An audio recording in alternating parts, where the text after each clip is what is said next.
Everyone dreams of living an uncommon life, and the best asset you have to achieve your dreams is you. Welcome to the Uncommon Wealth Podcast. We're going to introduce you to people who are living uncommonly. We're also going to give you some tools and strategies for building wealth and for pursuing an uncommon path that is uniquely right for you. Hello, everybody. Welcome to the Uncommon Wealth Podcast. I'm your host, Phillip Ramsey. Man, don't you just love that beat? That intro song is dialed in.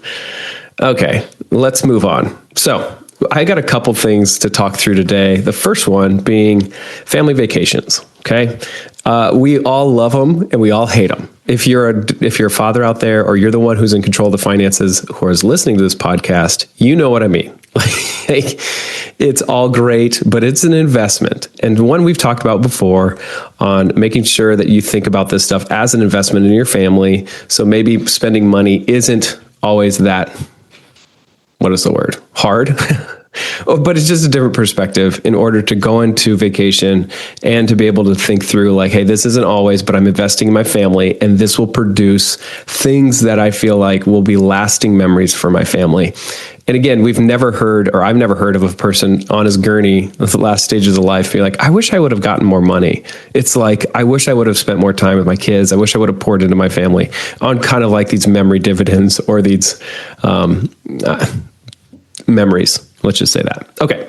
So family vacations, we've been doing this thing. Actually, I believe it was my aunt and uncle, Pam and Wally, who went up to Park Rapids, 40 some years ago.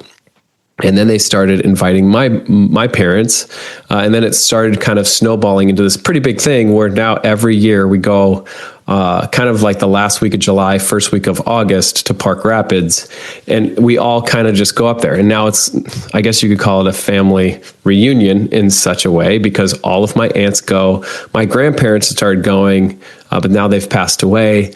But now all my aunts and uncles go, and then their kids go. There's always usually around 45, 48. At one point we had like 63, I think, even. But we all go, and then we go to this resort. We get to hang out.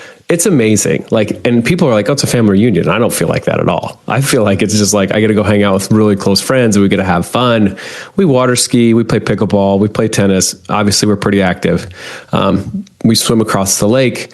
We play beach volleyball. We play cards. We jump off bridges. We just have kind of like traditions that we do, and we get to go there every year. Okay.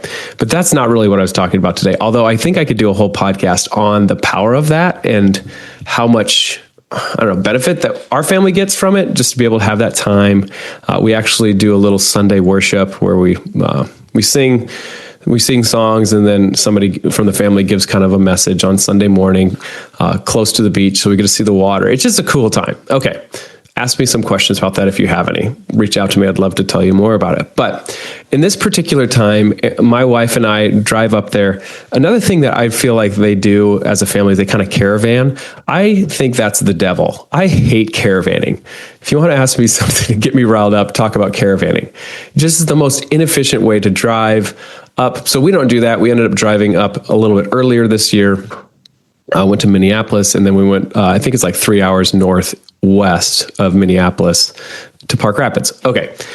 We're driving and we end up going to Famous Dave's. That's kind of our tradition. We go to Famous Dave's as we drive up there. We get barbecue, whatever. My wife used to work at Famous Dave's. That's a fun fact.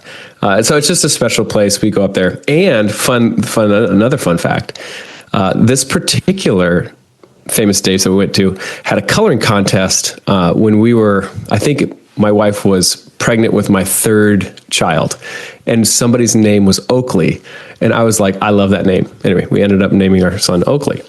So we're eating our dinner at Famous Dave's. And so, and I'm thinking like, okay, like you look at the prices and every time you go out, you're like, whoa, that's a little bit more expensive than I thought. And now we're getting older. So everyone's ordering their meal. It's great, but it's just expensive. So we get done, and mind you, this is like right off the interstate. So there's a lot of just like single what is it, like single tables, probably truckers or people on the road, whatever. But before we ate, I just, hey, who's going to pray? And my youngest, Oakley, was like, yeah, I'll pray. And so he prayed for us and blessed our meal. And then we had a fun time. We were just laughing and kind of goofing around and just excited to go on vacation, right? We're on the first day of going up and we're all kind of excited. And so we're eating. It comes to our bill and the waiter comes over and she's like, a gentleman already paid for your dinner. And it was like shocking, like just one of those things where like, no, like, are you like, you feel like you stole something, you're like, this is unbelievable. What a blessing, by the way.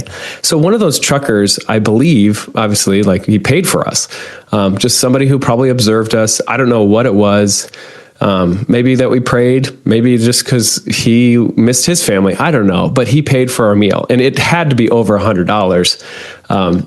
And like, it blew us away. Like, it was just like, we don't want to forget this. We want to be able to bless other people. And so here's my challenge to you as a listener is go pay for somebody's meal.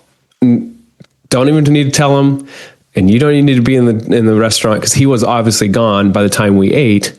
But how much that like impacted me of like these small acts of kindness. It's $100, let's say, but it was so impactful to me of how much that can really change the trajectory on people's lives. And so when I think this whole time of the seasons or where we're at, I just feel like a lot of people are tense.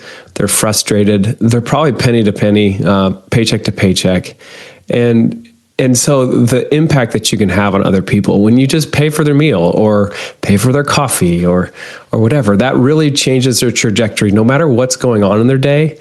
Like they do feel cared for and loved. And so anyway, so that's what I wanted to say. All that words to say, like, go pay for somebody's meal and go impact other people. And so we are going to challenge ourselves next time we go out to dinner is pick a family and then just pay for their meal. So you've been listening to Uncommon Wealth Podcast. Hopefully it gives you a different perspective, but not only are you loved, you're cared for, you're valued, you're seen. And there's times that we can do that to other people. So today or this week, go pay for somebody's meal. Thanks for listening. That's all for this episode, brought to you by Uncommon Wealth Partners. Be sure to visit uncommonwealth.com to learn more about our services. Don't miss an episode as we introduce you to inspiring people who are actively pursuing an uncommon life.